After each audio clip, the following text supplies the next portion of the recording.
Amen. Amen. All right. So, carrying on with covenants, we spoke a lot about Noah's covenant. And remember, we're doing this from a kingdom perspective, so what God is about and how we're doing things. So as God is establishing his kingdom, we have to ask him, what is the process here? So when we got to Noah, we realized it was about dominion. It was about the Messiah coming to dwell on earth. Abraham, it was about a people, to create a nation that belonged to him. And his story kind of carries on through Isaac, with Jacob, ends up with Joseph, then it ends up with slavery, and after slavery, at 400 years they cry out, and then they get down to God rescuing with the 10 wonders. Hello? And in the wonders, he sets them free, he mikvahs them. When did I go through a mikvah? What's a mikvah? Yeah, lots of exciting answers. When he opens up the Red Sea through the power of water and through the Spirit, or through the Ruach, we get to this place where he recreates them. How do they see recreation in this? They were slaves and now they are free. Okay? So he starts to recreate this nation. Ideally, when they were sitting in Israel, there were a bunch, they understood they were all family, and it came down from these 12 tribes, and they ended up there, but they weren't really a people. They were a group of guys in Egypt, all kind of living accordingly. They knew they had some of this Hebraic idea. They had some father Abraham who had a God, but he's kind of forgotten us, and now obviously Egypt is the powerful. Egypt's gods are the gods we need to worry about. And God comes down and he says, no, we're going to have a little conversation through a guy called Moses and Aaron. And they go and challenge Pharaoh and every one of their gods. Right? Gets them across, starts to teach them, taking them through Mara, taking them to Elim, taking them through manna, taking them through water, or giving them water to drink, quail, and so we go on, and he builds them up to this point. God slowly starts to reveal what's important and what they need to be focusing on to get them to this point. Now, something we need to realize. From their perspective, they're set free, they have wealth. What would you do if you were given a whole bunch of money and got told there's a piece of land for you? What's your logical conclusion? How would you act?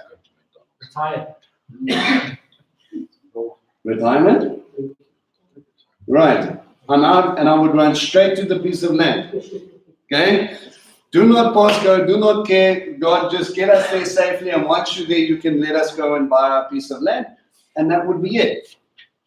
How much unity would that have in considering as a nation? Not really. Everybody would buy sort of their own piece of land, and everybody would sort of split. But now we're in Canaan, and how many of you would think, do we act more like Egyptians in Canaan? Some of them become Canaanites in Canaan, and the God of Israel is where exactly? Nowhere to be found. He did some crazy things, he did some cool stuff. Some of us might cling to him, some of us don't, because what we really want is comfort. We want comfort, we want safety, and we want provision. That's it. If you can give us those things, man is happy. So we will have our relationships, we will have whatever, but ultimately it's less about who God is and what he wants to establish, and more about ourselves. From God's perspective, is this going to do? Is this really the agenda? He set them free so that they can go and become like people everywhere else. No. How is God establishing his kingdom on earth through a people? He has to give them a little heart condition check.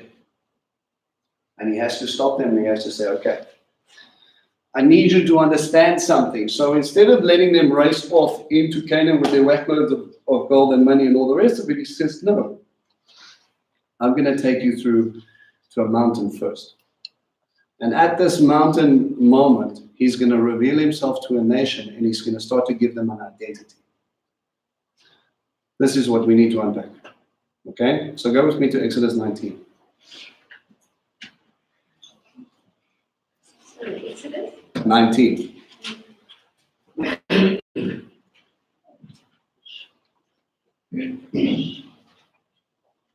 All right, so this is basically going to set up what Exodus 20 is really about. It says, in the 3rd month, after the people of Israel had left the land of Egypt, the same day they came into Sinai Desert. After settling there from Rephidim and arriving at the Sinai Desert, they set up camp in the desert. There in front of the mountain, Israel set up camp. So it says they set up out from Rephidim. What happened at Rephidim? Right, there was no water. Okay, and they were moaning and they were saying, we need something to drink. And then Moses says, God told Moses to go and strike the rock. Which rock did he strike? Okay, many people believe the same word for rock and mountain is the same. So he went to the mountain of God and he struck it. Okay, no, it wasn't instruction the first time. And the second time when he was told to speak to the rock, didn't listen. Okay. So he goes to the mountain and he hits it. Now, this is a common Middle Eastern practice, believe it or not. What happens is because of calcification and certain rocks they collect the dew and it hides behind the little rocks and it creates a little pocket. And water gets collected drop for drop. Okay? So when you go even today into walkies around the wilderness, if you're really desperate for water, you can hit a rock and that which is trapped inside pours out and there will be enough water for your flocks and for you to last you just to keep it going. But we're not talking about a little bit of sheep and 1 or 2 people here. Okay? There's lots of debate about what the actual number is, but for the sake of the greater part of it, the biggest number we think is probably around 2.5 million people, plus flocks. Okay? That's a pretty big rock. So if God did that in a natural way, let's not discount this, he would put water drop for drop in the mountain of God for a really long time. How long? Would he be planning ahead, do you think? Probably since he spoke to Abraham. Yeah, at least from here, building up to the 400 years of slavery, and he says, well, you were going down to Egypt, I was already preparing your drinking water for when you come out. Now, I think there's some beauty in that when he says, don't worry about tomorrow. You know, God's already worried about 400 years from now. You're still trying to figure out what you're going to eat. He's like, no, I'm a little bit bigger than that. So he goes up and he says that. If not, worst case scenario, we have an interesting sort of cross-reference here. Water from the rock will give us an interesting passage that pops up much, much later in Ezekiel. Now, Ezekiel, there is a portion that says that out of the very altar of God, from underneath the throne room, a little stream will come out. And as it runs, it gets thicker and it runs faster and it goes down all the way through to the Dead Sea. And in the Dead Sea, what happens when the water hits the Dead Sea? Life. All right, it resurrects it. Something that was dead now becomes life. And that's the same thing that at Yeshua stood up in John 7 at the time of Sukkot. At the end of it, when they would be praying for rain, and they would be pouring a water libation out onto that altar, hoping for the day that comes. So from the very throne room of God, from his very presence, living water will run and people will be resurrected. Right? And we sort of see a very interesting image when we see from that picture, we can look back to this moment at Rephidim, when they were kind of dead inside, but they were free. And he said, life comes from me and me alone. If you drink of this water, you're going to be changed forever. So the kingdom is about life. The kingdom is about setting captives free. The kingdom is about God making his presence known here. And he wants to help you understand the relationship that it carries. So he gets you to this point and he says, remember when I brought you out from Rephidim? He says, remember when you thought you didn't have anything and you were just brought out to die. You were not brought here to die, you were brought out for a reason. The reason is you need to find me. So verse 3, Moshe went up to God and Adonai called to him from the mountain, here is what you're to say to the household of Yaakov and to all the people of Israel. Now we've spoken about this quite extensively. Why does he make the distinction between Jacob and Israel? Jacob represents the physical seed. Okay? So the promise he made to Abraham, through you and your sons, physical, Isaac, Jacob, Joseph, 12 tribes, and we're sitting here. Now, Israel, why is that different? It's a mixed multitude. Because we had a mixed multitude of people that saw all these miracles and wonders happen, and then they were like, they're leaving with their God, and we've not seen anything like this, so we're going to go with it. And now they're sitting at the mountain as well, and it's like, well, where do we fit in? And God does not make a difference, a distinction between Jacob. Well, he does make a distinction in the physical, but from the spiritual side of things, he doesn't say, okay, Jacob, Israel, and those other guys. He includes them in Israel.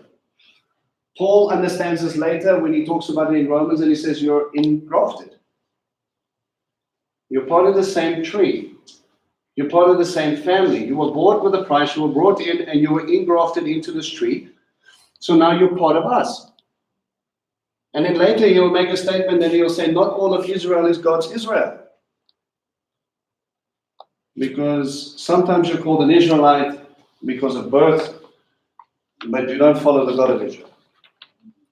Like saying you're a seed of Jacob and saying you're a son of Abraham. New Testament makes an interesting sort of distinction between the two. If you're going to be a son of Abraham, you better have faith like Abraham. Was Ishmael considered a true son of Abraham? Yeah. No, even though he was his seed, he never followed the God of Abraham. Yeah, you know what I'm saying? Exactly. Okay? So he comes up and he says, through the seed and for everybody else that joins me, you have seen what I did to the Egyptians and how I carried you on eagle's wings and brought you unto myself. Now, if you will be careful, if you will pay careful attention to what I say and keep my covenant, then you will be my own treasure from among all the peoples. For all the earth is mine. You will be a kingdom of Kohanim, a kingdom of priests for me, a nation set apart. These are the words you are to speak to the people of Israel. So he gives them 3 promises, yes? And he calls them, Nick did the teaching on that, he called them a segula, right? What is a segula? Prized possession. A prized possession. And if we break it up into, I know some of you have done this, you break it up into the Hebrew. Teach and reveal. To protect, gather, teach, and reveal. Okay.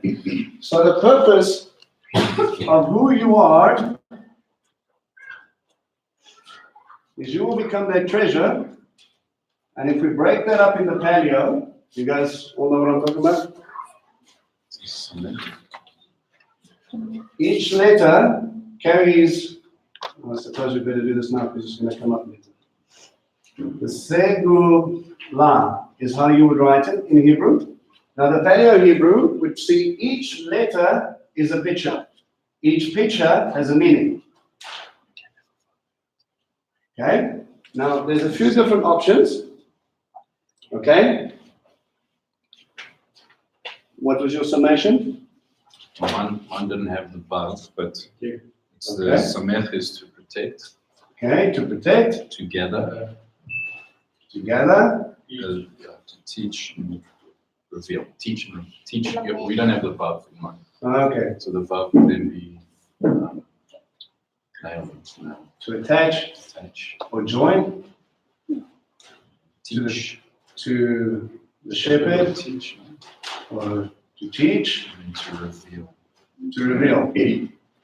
So your job as a peculiar treasure is to protect, to gather, to attach to the shepherd, or to teach and to reveal. So you're not just a pretty thing, you actually have a function. Okay? What was the next promise he made? There would be a peculiar treasure? Kingdom of priests. Kingdom of priests.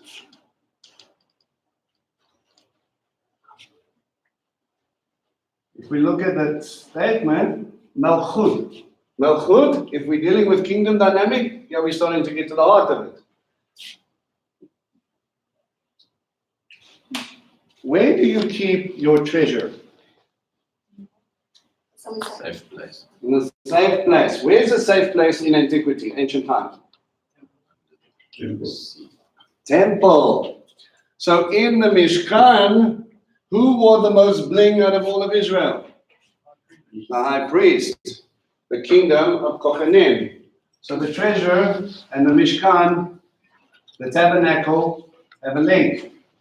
The priest, the word they use there is Kohen or Kohanim, plural. So when we break down Kohanim, now to reveal the heir, who is going to sit on the throne. So what does a priest do? He reveals Yeshua. Interesting, right? Because where is the area of work? It starts with the door, where atonement needs to take place. Sin gets pressed onto an animal. Then sin gets dealt with. Mercy is received. Washing takes place. We enter into the menorah area where all of a sudden we start to see the righteousness of God. He's the bread of our presence. Our prayers go up to him because he intercedes, or Yeshua intercedes on our behalf. And because of his prayers, we have the privilege of walking into the very throne room of God. Did anybody miss that? So many of you with me? All right, so each article, each piece of furniture in the tabernacle tells us piece for piece about function of Messiah. And as a priest, it is our job to reveal Messiah. Okay, you with me? What's the third promise? Nation set apart. A nation set apart. What does set apart mean? Okay, it means kadosh. Kadosh. All right. Did anybody break up kadosh?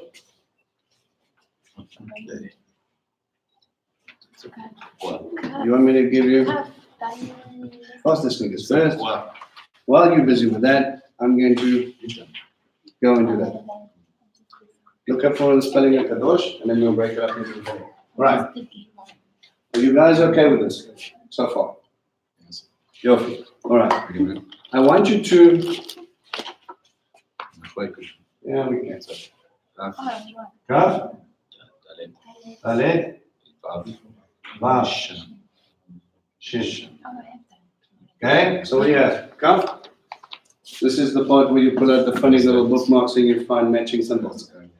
Cup is allow, cover, open hand. Okay, so let's go with allow. The door. To attach or join or nail. Teeth. Place or separate. To press or separate.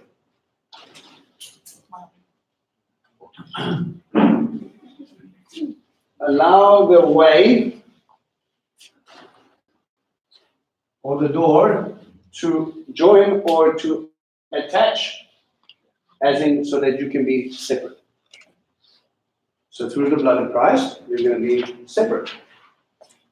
You're going to be separate because of your calling. You're going to be separate, set apart, belonging to God.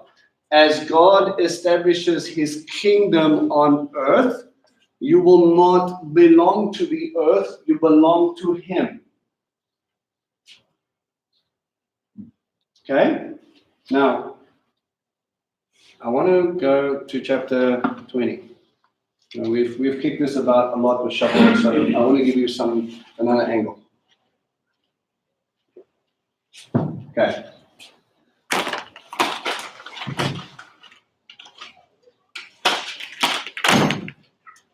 Wiki competition is going away. Yeah, like it. I'm going to win anyways. I've read that a lot. People are like, you're going to be blown away by that. I don't know. All I know is I'm going to eat them all. I'll help you. Standing judge. All right. So, this is something you don't normally have in your translation, right? Okay. If you look in a complete Jewish, you will see with each commandment, you will have commandment number 1 will have a Hebrew letter next to it, Aleph. Okay. They don't number 1, 2, 3, 4, 5. They use the letters. So the first commandment will be commandment Aleph, which is commandment number 1. Okay? So when we look at these and we start to tie in, we started to play with this on Wednesday night. I took it a layer, a few layers deeper. But for now, we are just going to focus on where we are here. For the sake of space. Okay. So we are going to just unpack this ever so slightly. I think that's probably going to be. It's probably going to be one of those things. It's going to be one of those statements. When Lynn says unpack, please run away. Run. Okay. You will excuse the way I write. You'll see there Alephs and that are in a calligraphy style pen and beautifulness. I'm not that. Okay, let's call the sky. So we've got Aleph, Bet. So we've got 1, we've got 2, 3 is Gimel. 4 is Dalet. 5 is Hey. Try right there. 6 is Vav. 1, 2, 3. Yeah. 7 is Zain. 8 is Chet. 9 is Tav. And 10 is a Yud. Okay. So basically 1, 2, 3, 4, 5, 6, 7, 8, 9, 10. We all agree that there are 10 commandments. Okay, now depending on your translation, the first one gets a bit iffy. Okay? Now they will say the statement is, I am Yud-Heh-Vav-Veh, your God. And then they say the second one who brought you out of the land of Egypt from the abode of slavery. Okay? In Hebraic understanding, the first statement is the most defining one. If it is about the kingdom, I am Yud-Heh-Vav-Heh.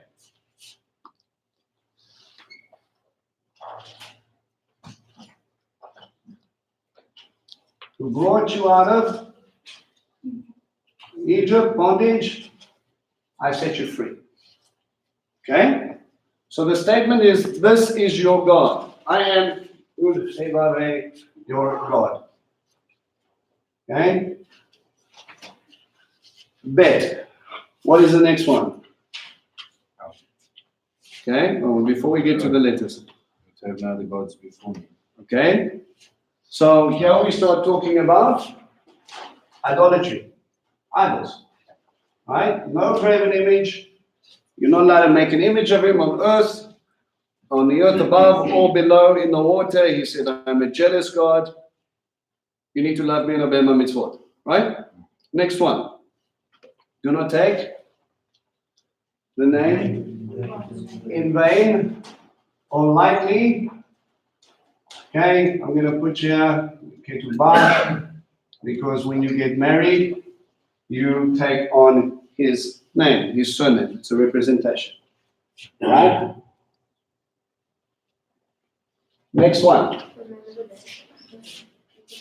Shabbat. This one we need to unpack. For those who went to the ladies' conference, I gave you a little bit of a sneak peek yesterday. Next one. Okay. Ah, that's a nice one. Yeah, that's fine. Not father and mother. And that is live long in the land. Spock. Okay, so the first one or the first of the mitzvahs that carries a positive consequence with it. If you do this, you will live long in the land that I'm giving you. Okay? But Do not murder your child. no, Because of the do not previous one. murder. No, one is for the kids, the other one's for the parents. See, those two are linked. Okay, when you look at murder in many translations, or you might have had a discussion with someone before, it says if God is against, it says do not kill. So why does God then allow David to go and wipe out cities, etc., etc.? If they understood Torah, they would understand the context of what they're talking about, and God goes into deep understanding of the difference between premeditated murder and accidental death. Okay? There are big differences between the two. They use it as an excuse to say, well, God said this and then he tells you to do that. Therefore, it's contradictory. I won't believe in him. They've not taken the time to understand what's going on here. Don't get caught with that one. Zion. No adultery. Adultery. And again, I'm just going to put in brackets here, idols. Idolatry is the same. Okay. No stealing. Steal. Stealing. Next one. False witness. And you? Covenant. All right. So we're gonna start making some pictures. Okay. When we look at the first four, we do this side. They deal with God. My relationship in the kingdom with him here. All said. If you notice how the first four have way more descriptors than the rest of them. Look at the paragraphs as it's set up. Number one's the statement, this is who I am, I set you free, don't you forget it. No other gods, paragraph. Don't use my name lightly. Smaller sentence, Shabbat, paragraph, and then everything else after that is pretty much one-liners until it gets to cover. Okay? So big things of how I relate to him in his kingdom. From 5 to 10 deals really with our relationship with each other. If we could summarize it in a point, it would say, what is the greatest commandment? Shema Israel, hear and listen, O Israel, the Lord is God, the Lord is one. The second commandment that is likened to it, love your neighbor as you love yourself, for this is all of Torah and prophets. You understand that in the Hebraic mindset, they already started to break that up. All right. So, Charlie, good. What time is it? Yeah. 25 minutes. We still got 20 minutes. We're good to go. Check out this story. Oh, our brain's still intact. All right, very good. Okay. Remember paying attention. If you see Michael get up and stretch, feel free to do the same. Apparently, he falls asleep. All right. So when we start looking at this, we can see in the basic outline, God is trying to make statements. But now I want to start to look at the links between the letters and what they're trying to say about the statements. Okay? So Aleph is, what does Aleph mean? Go to your little card. Ox, strong or first. Okay. How many of you guys remember the study we did on the name? How many of your brains hurt it after 5 minutes of studying the brain? Studying it. After 5 minutes, did your brain hurt? Yes. Okay, that's my brain, so I don't know about yours. When we start looking at the name of God, the Yud Hey Vav Hey, which we discovered through lots of many hours of study and prayer, that we got up to an understanding of a title. I want you to go quickly for me to Exodus 3:14.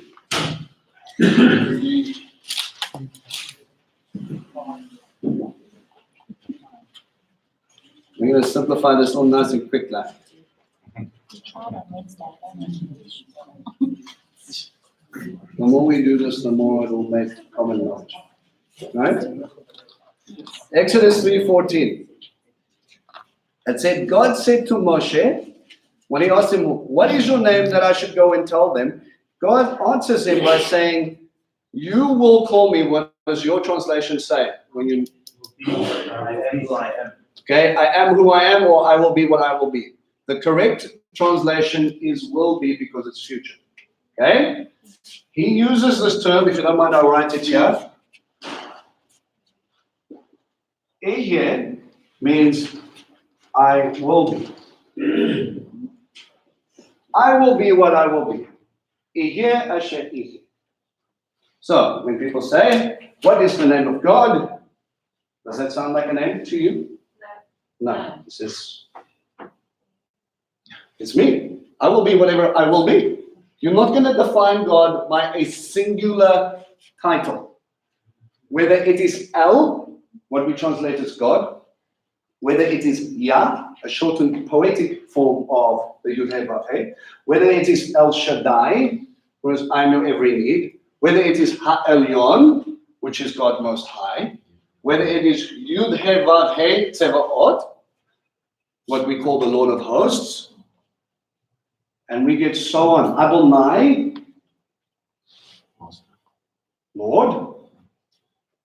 All of these are titles that he used. Okay, especially in this Hebraic roots movement, we get into the place of they sort of get brought into a little subsection called sacred namers, where they say if you use the name God, you are saying you don't know which God you're talking to. Scripture itself defines it. Anybody who called on the name of El understood they were talking about the El of Abraham, Isaac, and Jacob. When you say Adonai, you're talking about the Lord. Because it's about relationship. If he is God, if he is the creator, Elohim, I am the created. If he is the Lord, if he is king, I am the servant. Later to Yeshua, sons and daughters, yes? If he is Ha-Elyon, God Most High, is indescribable. And we have books where people have refused to use any other title, they use specific ones. Daniel, he is Ha-Elyon. Even though in the beginning, in Genesis, we see the title Yud-Heh Vav-Heh, we see it played out. Okay? But to them, as a function, how he relates to you. And Yeshua carried on that teaching, and he says, when you call on his name, what are you going to call him? Abba. Abba means? No. Av means father. Abba means daddy. Little children speak. Unless you become like one of these little ones, you will not see the kingdom. You cry out to him like a child. Isn't that interesting? So he doesn't say you will pronounce his name this and this and this and this. He says you call him daddy and the rest will be take care of itself. You understand who you are? That's your daddy. You are a son and daughter. The rest is relationship title. Okay? So, if we follow with the idea that he's talking about that, and he backs up the statement with something interesting, just check with me in Exodus. He says, you will call me, I will be what I will be, Ehyeh asher ehyeh. And he added, here's what you have to say to the people of Israel, Ehyeh has sent me to you. God said further to Moses, say this to the people of Israel, Yud-Heh Vav-Heh, the God of the fathers, the God of Avraham, Yitzchak, and Yaakov, has sent me to you. This is my name forever. This is how I am to be remembered, generation after generation. So he gives you a clue of what he's talking about here, and it's about time. Forever. And when we understand that, if he will be, what does it mean to say he is? Hoveh. I am. Present tense. When he says I was, is the term haya. I was. I was, I am, I will forever be. This is my name forever.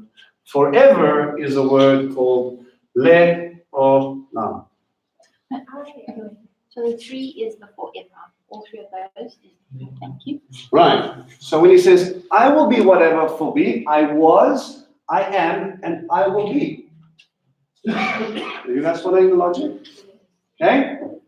So he's using past, present, and future tense to describe who he is. He does not change. As is the same yesterday, today, and forever. Yeshua is the same yesterday, today, and forever. And it all brings us back to Exodus 3:14. Okay? Now here's something interesting. When we start to put in the Yud He Vav He with these ideas, Yeh, he will be, changes in Hebrew to Yi, yeah. He will be.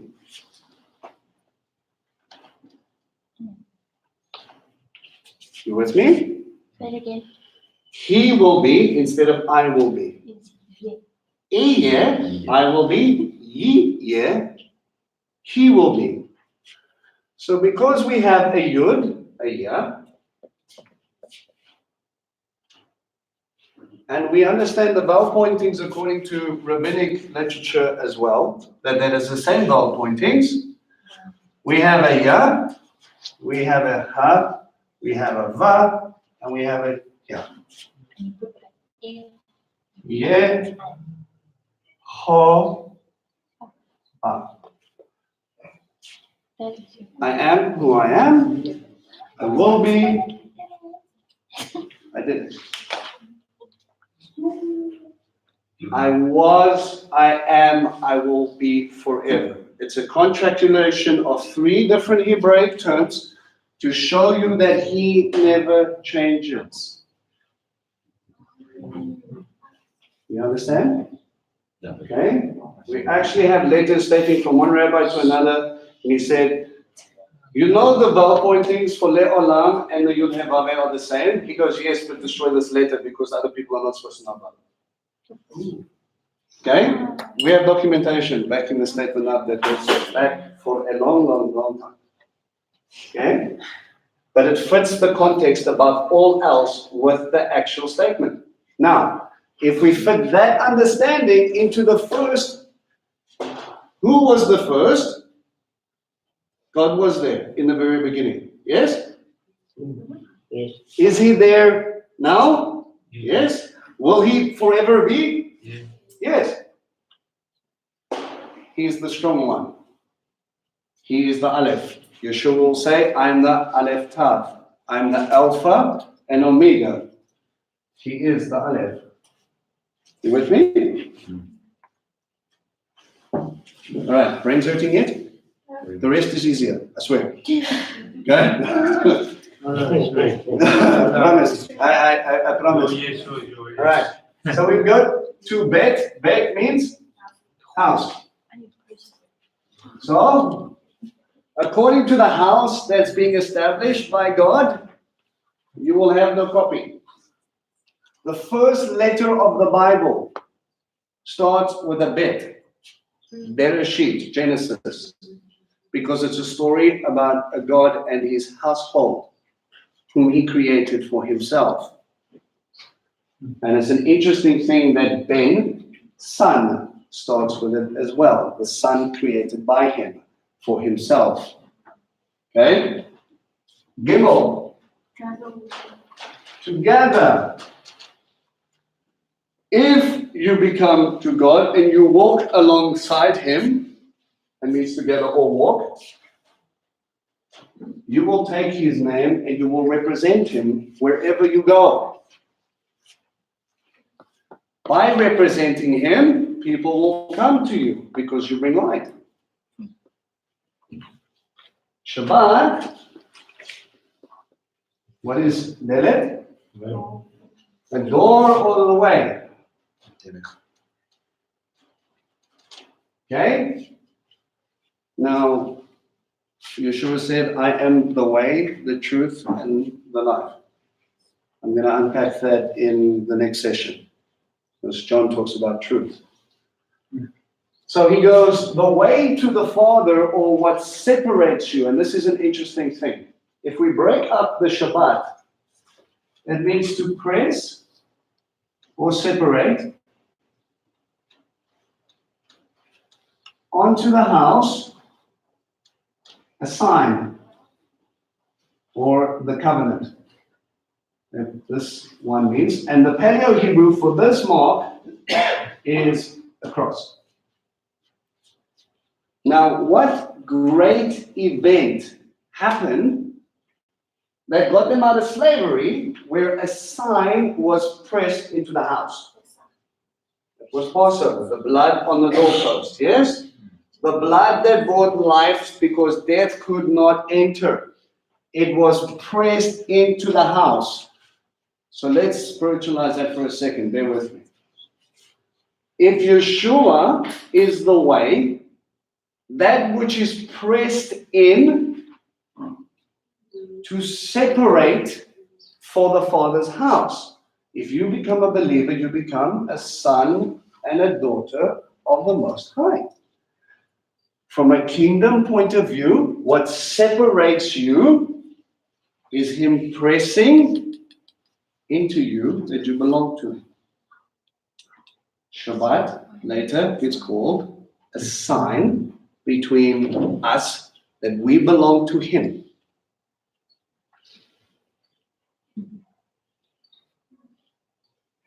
How will that happen? Later, through a cross.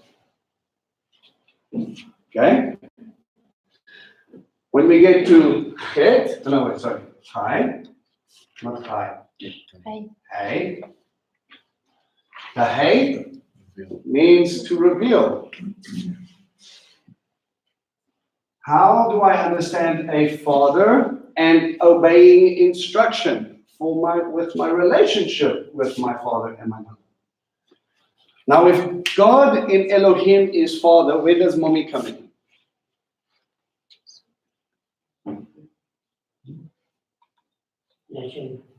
Okay, there's an interesting thing when you start studying Hebrew, you see there's masculine and there's feminine.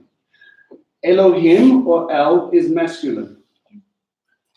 Shekhinah, the very presence of God, or Ruach, is feminine. Okay, it's not saying that God is both male and female, it's saying that He has different aspects of Himself. El Shaddai, a Shad is a female's breast. It is, some say, transform that as chest. And they say, like, as I carry my child and I carry him close to my chest, you'll hear my heartbeat. I think it's deeper than that.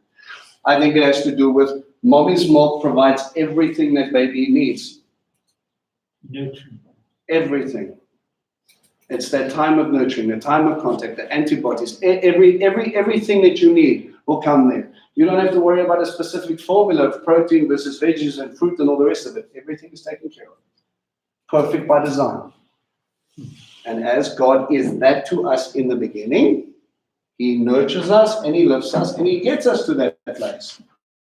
So He shows Himself aspects of that. If you listen to your parents who remind you about this story of what I had to do to get you here, if you remember the stories of Abraham and Yitzhak and Yaakov, because of this covenant, you will live long in the land. Why? Because you know you were put there for a purpose. Remember your covenants of old.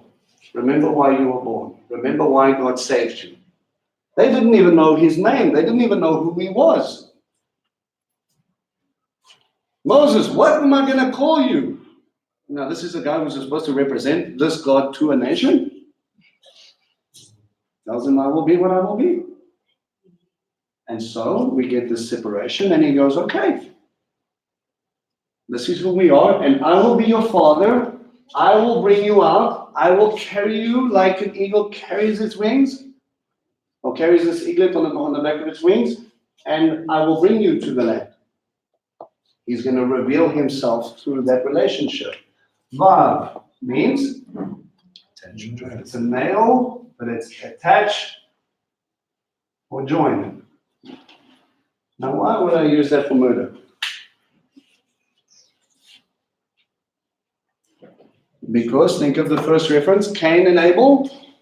Sin attached itself to Cain, and he couldn't get away from it, right? The yield would not give him, the fruit of the field would no longer produce for him. He was set apart even in a broken society. And then? The nail that's crucified Yeshua. Right. Also, if we think of the piercing that happened, right? Okay. Sin attached to him, it becomes a murder that is going to bring us the sacrificial idea. Okay. Zion means Cut. okay. It's a picture of a weapon. It means to cut. Sometimes referred to as to plow. Adultery. Okay, so that which we do when we cut a covenant to establish, there will be blessings. But if I go against my God, it is something that destroys the covenant. It is also if someone commits adultery, what is generally happened to the relationship afterwards? Destroyed. The weapon comes in and it severs everything. Okay? Says a person is not allowed to leave his wife except for sexual immorality. You have severed everything between us. Okay? A chet. What does it mean? A barrier. Stealing. Will it create a barrier between us and God? Okay? We create a wall. Sin starts with a chet, if I remember correctly, chatat. And chatat means to build a wall between us. So that when I sin, I end up pushing God away. And especially when I try and justify my sin, I tell them, no thanks, no thanks, no thanks. And then eventually I want to live my life for me. But we know that as I ostracize him, I start to push away any hope of real life. We need to be careful. Stealing will cause a barrier between us. And that will carry on. You steal someone's food, worst case scenario, they die. You steal their water, you steal their stuff, you steal this, etc., etc. Remember, in a life where you steal someone's cloak, that might have been the only cloak they had. Yeah? You also bring a barrier between the relationship. Absolutely, between us. If I know, Trust. yeah, in a small community, can you imagine? Dude, you're wearing my cloak. It's like 150 of us. I'm the only one who had that cloak. No, I bought it from some tradesman. This one's got a hole in it. Where? Yeah. No? Of course it's going to build a this relationship. False witness. What does the tongue represent? The tit. Sorry, the tit. Not the tough. Tit. The snake. Basket, surround, Basket. Surround. Oh, the snake. Okay. Something hidden. Okay. It's a picture of a snake that will surround you, that will hide you, or something that is hidden inside of you. Snake is about deception. Right? The serpent deceived. And that, again, led to the demise of false witness, Yeshua. The enemy attacked until he destroyed him. It surrounded him, right? Circle, the serpentine circles you. Right. Satan. The You serpent said on Wednesday night, which was quite cool. He's the accuser of the brethren. Absolutely. So he will continually bear false witness against you. Look at him, they're useless. Okay, sometimes we don't give him, we give him a lot of ammo. Right? You know, we make balagan and he's like, you see? But when he doesn't have ammo, then he starts to slander. Think of Job. Now, he only loves you because you gave him stuff, take away his stuff. He only loves you because you protect him and his health, you take away his health. He only loves you because, and so we will go on because he has no life in him, right? The yud. Hand. Work. Eve. What does that reveal with coveting? Gives you to take the people stuff. Right, think of Eve. If I'm focused on something, she saw the fruit was good, she thought about it, and then she grabbed it. How I go out, and this will either use for God's glory or it be used for mine. And so coveting is about what you do, but it starts with your eyes. Okay? You see it, you think about it, you grab it. You become what you put in here. Now, if we play it with Yeshua, through a hand, he revealed the nail to reveal. What was he revealing? The Father. And what's the Father about? What is this? He wanted to set Captives free. the captives free. The kingdom. I am the Lord your God who brought you out of the land of Egypt. I'm the one who saved you. I'm the reason you have life. Now, because I saved you, you have a choice. This is where Exodus 19, the if comes from. If you follow, if you obey, then you will become a treasure. And you will protect other people. You will gather them. They will attach themselves to the shepherd so that God will be revealed. If you obey, you will reveal the heir, Yeshua. If you obey, you will be set apart. You will allow people to come in through the door or through the way. They will join themselves and they will be separate. That means they belong to him. This is just subdivisions and sections of God's heart being poured out. And he says, my kingdom, first and foremost, I was from the very beginning, I am now, and I've always been about setting the captives free. I've always been about relationship. I've always been about my relationship with you and your relationship with each other.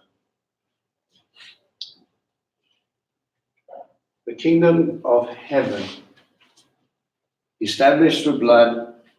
You guys can mark down in Exodus 24, the sprinkling of the blood of the covenant that takes place is to set them apart, something that is sprinkled with blood. You are now belonging to him. When Yeshua offers you that cup and he says, this is my blood. And you're set apart because of a choice you make, because of your heart condition, because you need to understand this, to reveal himself to you through a hand and a nail, so that he can set you free, so that you will know where you belong in his house, that you have been gathered to walk with him, that you have a sign that says you belong to him, that you will reveal who he is, the Father of all creation, how the murderer is a problem. And as we go on, these things will only break you.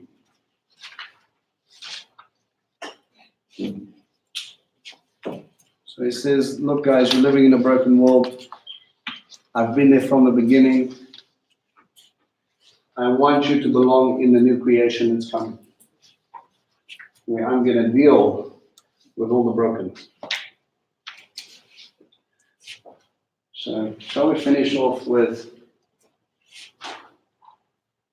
I am the Aleph Tav. Okay? Now that happens in Hebrew when it talks about an indefinite article. When you're talking about this pen, you use the word et. Now in the first, for those of you who are here, in Genesis 1, there is the term et used twice, but the first time it's used, it has no reason that it's there. It's just an Aleph Tav. 7 words in the first thing, only 6 are translated. They don't understand why it's there. It's a bit of a puzzle. And Yeshua says, I am the Alpha and Omega, right at the end. Okay? Alpha is the first letter in the Greek alphabet. Omega, the last. I am the Aleph, the first letter in the Hebrew alphabet, and the Tav, the last. I'm the beginning and the end. Okay? Aleph, first, the strong. Tav, the sign for the covenant.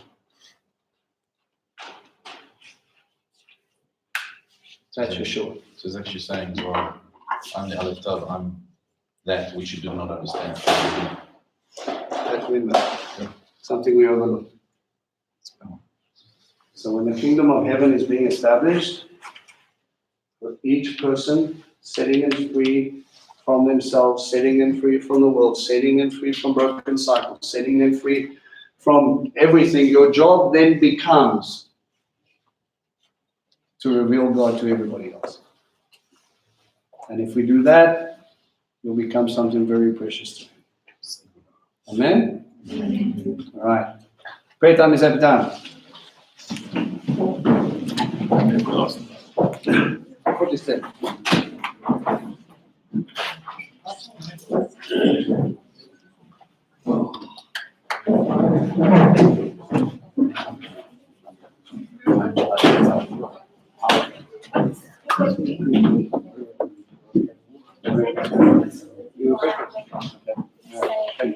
Yes.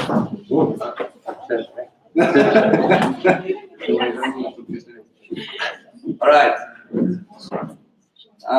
Uncle Grant's going to pray for us quickly.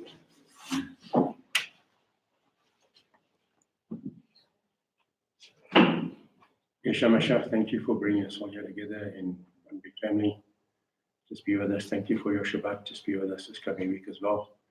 Just please be with Mario and his family, Manya, and the whole host of people that are attached to his family, and there's all sorts of nonsense going on there. Please just release them from how they're being bound and how they're being held down and oppressed. Just be with each and every single one of us today and people that are coming a bit later. And just keep us together. Keep us as one. Bless us, guide us, and keep us close to you. Amen. Amen. Amen.